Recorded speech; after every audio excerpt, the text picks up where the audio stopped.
a WikiVidi documentaries production. Don't forget to like and subscribe. Enjoy. War for the Planet of the Apes. War for the Planet of the Apes is a 2017 American science fiction film directed by Matt Reeves and written by Mark Bomback and Reeves. A sequel to Rise of the Planet of the Apes and Dawn of the Planet of the Apes, it is the third installment in the Planet of the Apes reboot series. The film stars Andy Serkis, Woody Harrelson and Steve Zahn, and follows a confrontation between the apes, led by Caesar, and the humans for control of Earth. Like its predecessor, its premise shares several similarities to the fifth film in the original series, Battle for the Planet of the Apes. But it is not a direct remake. Principal photography began on October 14, 2015, in Vancouver, British Columbia, Canada. War for the Planet of the Apes premiered in New York City on July 10, 2017, and was theatrically released in the United States on July 14, 2017, by 20th Century Fox. The film has grossed over $490 million and received critical praise, with many reviewers highlighting the performances, visual effects, story, direction, and musical score. The film received a nomination for Best Special Visual Effects at the 71st British Academy Film Awards, and was also nominated for Best Visual Effects at the 90th Academy Awards. Plot: 2 years have passed since the human-hating bonobo Cobra attacked the human survivors in San Francisco, forcing Caesar and his tribe of intelligent apes against a rogue U.S. military faction known as Alpha Omega. Led by a ruthless colonel, Alpha Omega employs many apes formerly loyal to Cobra. These apes are derogatorily called donkeys. An attack by an Alpha Omega platoon on an ape colony is rebuffed when Caesar rallies his apes in defense, capturing alive a soldier named Preacher, 3 other soldiers and donkey gorilla named Red. Caesar explains that he executed Cobra for causing the war and only desires peace. Caesar then releases the soldiers, hoping the display of mercy will show the colonel that the apes are not savages. Meanwhile, Red escapes by injuring the albino gorilla Winter.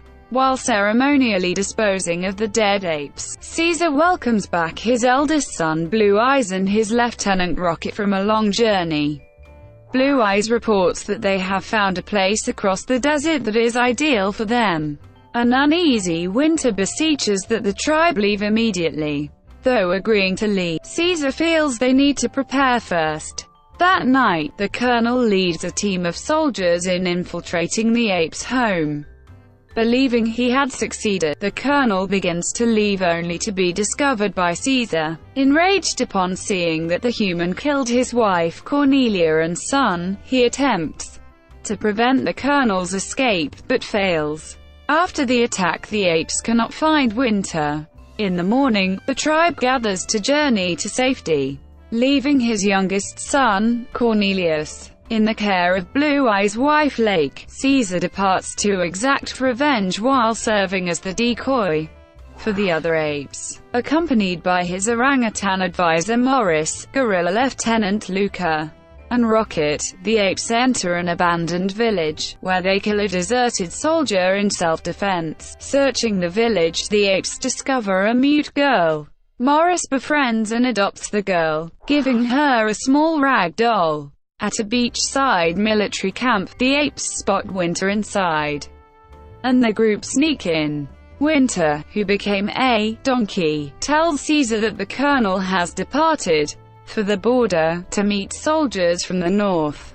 Winter attempts to call out for help, but the apes restrain him, and in the struggle Caesar accidentally kills him. In the morning, the military breaks camp and the apes follow. Along the way, the apes discover some soldiers who have been shot and left for dead. Their examination of a surviving soldier reveals that he is mute like the girl. Dying from his wounds, Caesar kills him in an act of mercy. Climbing atop a radio tower, the apes search for direction the soldiers traveled. During this, a hooded figure steals one of their horses and the apes give chase. Ending at a lodge, the apes corner the figure, who is revealed to be a chimpanzee named Bad Ape. The group is surprised to discover he is an intelligent ape, but from another zoo. While camping with Bad Ape, they discover he knows where the border is and he hesitantly agrees to lead them there. The group reach the border where they see a quarantine facility. When attempting to get a closer look, Luca is killed protecting Caesar from some soldiers. An angered Caesar decides to proceed alone rather than endanger his allies further. At the facility, Caesar learns that Alpha Omega captured his tribe and are forcing them to build a wall without food or water. Caesar is then captured by Red, who brings him to the Colonel. The Colonel tells Caesar that he intended to kill him rather than his son and wife. With an act of defiance, Caesar causes the other apes to stop working. But the Colonel threatens to kill Caesar to get the apes to continue working. Caesar deduces that the Colonel is barricading the facility to fend off other military who are against him for killing his own soldiers. The Colonel commends Caesar's intelligence and goes on to tell Caesar that the simian flu virus had mutated and the human carriers became mute and evolved into a primitive state. The mutation infecting his only son, the Colonel killed him, and ordered his men to kill anyone that happens to be infected or defies his instruction. A survivor of this purge told the military in the north, who sent men to relieve the Colonel of his command. The Colonel says he spared one person to give a message to the military to come after him at the facility. The Colonel knows that the facility used to be a weapons depot and plans on using its resources to fight off the military. Finally, the Colonel declares that he is fighting a holy war for humanity's survival and redemption. Caesar is tortured with starvation to force his clan to work. The mute girl sneaks into the facility to give Caesar food, water, and her rag doll. To prevent her from being discovered, Rocket allows himself to be captured as a diversion. The next day, the Colonel comes to see if Caesar is still alive, and confiscates the doll upon discovering it. Together, Caesar and Rocket are able to work out a means of escape via an underground tunnel leading out of the facility. Here Morris names the girl Nova, and along with Bad Ape use the tunnel to rescue the apes. But Caesar remains behind to settle his affair with the Colonel as the facility comes under attack by the Northern Army. Caesar finds the Colonel has been infected by the virus from contact with Nova's doll. Caesar chooses not to kill the Colonel, instead watching him commit suicide with his pistol. The escaping apes are caught in the crossfire between the two armies. Red watches the apes suffering and begins to doubt his allegiance to Alpha Omega. Caesar attempts to blow up a large fuel tank to take out the Alpha Omega forces from behind, but he is shot with a crossbow by Preacher. Red uses a grenade launcher to kill Preacher and saves Caesar's life, but is shot dead by a soldier. Caesar succeeds in blowing up the fuel tank, and escapes the facility as it is consumed in cascade of explosions.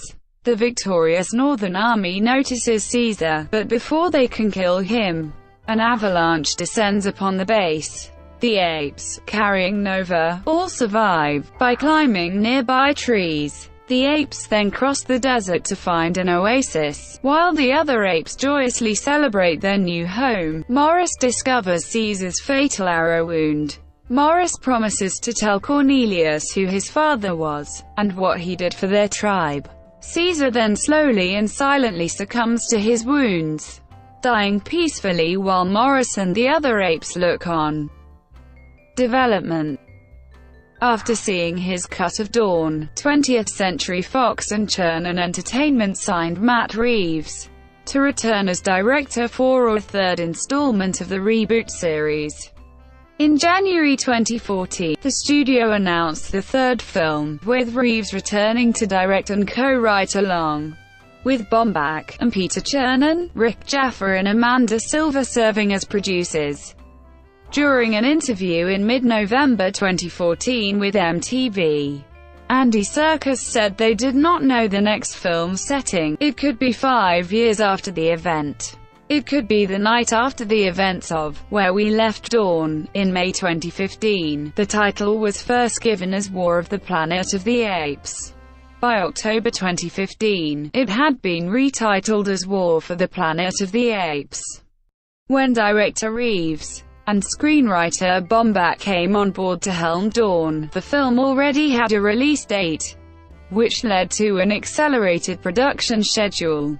However, with the third installment, Fox wanted to give the duo plenty of time to write and make the film. Taking advantage of this, the two bonded with each other more than before. In interviews for Dawn, Reeves talked about the inevitable war Caesar would have with the humans. As this story continues, we know that war is not avoided by the end of Dawn. That is going to take us into the world of what he is grappling with, where he is going to be thrust into circumstances that he never, ever wanted to deal with, and was hoping he could avoid.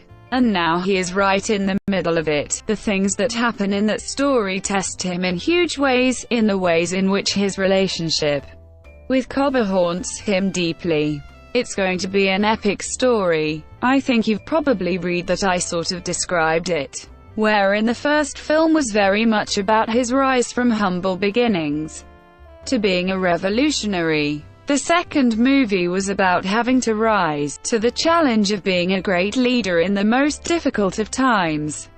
This is going to be the story that is going to cement his status as a seminal figure in ape history, and sort of leads to an almost biblical status.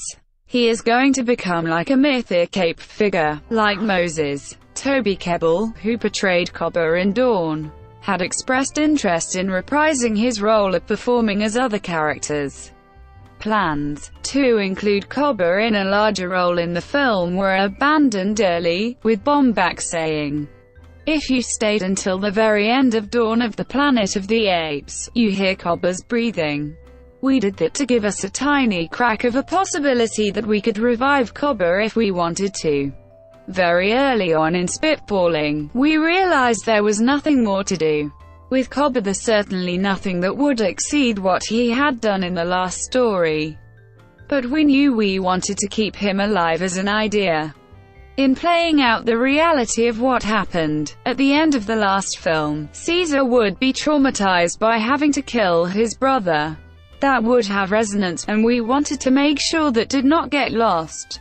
So the answer was that we could go inside Caesar's mind at this point and revisit Cobber that way." Casting.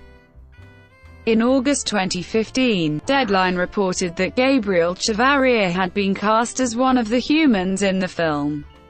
In September 2015, The Hollywood Reporter announced that Woody Harrelson had been cast as the film's antagonist, and that Chavarria's role was supporting.